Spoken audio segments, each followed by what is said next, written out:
తిరుమల లడ్డూ వ్యవహారం దేశాన్ని కుదిపేసిన విషయం అందరికీ తెలిసిందే. ఈ సంఘటన జరిగినప్పటి నుంచి కూడా ఇటు పవన్ కళ్యాణ్ అలాగే అటు ప్రకాష్ రాజ్ ఇద్దరి మధ్యలో ట్విట్టర్ వార్ జరుగుతున్నట్లుగా కనిపిస్తూ ఉంది. ప్రకాష్ రాజ్ కంటిన్యూగా ట్వీట్లు పెడుతూనే ఉన్నారు. అయితే ఆయన పెట్టినటువంటి ట్వీట్లకు సంబంధించి పవన్ కళ్యాణ్ కూడా స్పందించడం జరిగింది.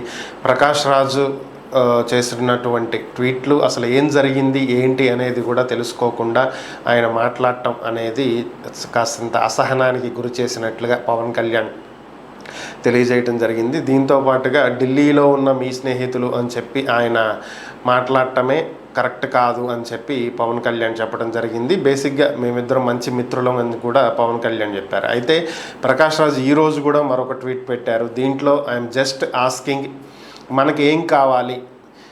ప్రజల మనోభావాలను రెచ్చగొట్టి రాజకీయపరమైనటువంటి లబ్ధి పొందటం కావాలా, లేదా ప్రజల మనోభావాలను గౌరవిస్తూ సున్నితంగా ప్రభుత్వానికి సంబంధించి అవసరమైతే కఠిన చర్యల ద్వారా సున్నితంగా సమస్యను పరిష్కరించుకోవటం కావాలా? ఐఎమ్ జస్ట్ ఆస్కింగ్, మనకేం కావాలి అని చెప్పి ఆయన మరొకసారి పవన్ కళ్యాణ్ ఉద్దేశించే ట్వీట్ చేయడం జరిగింది.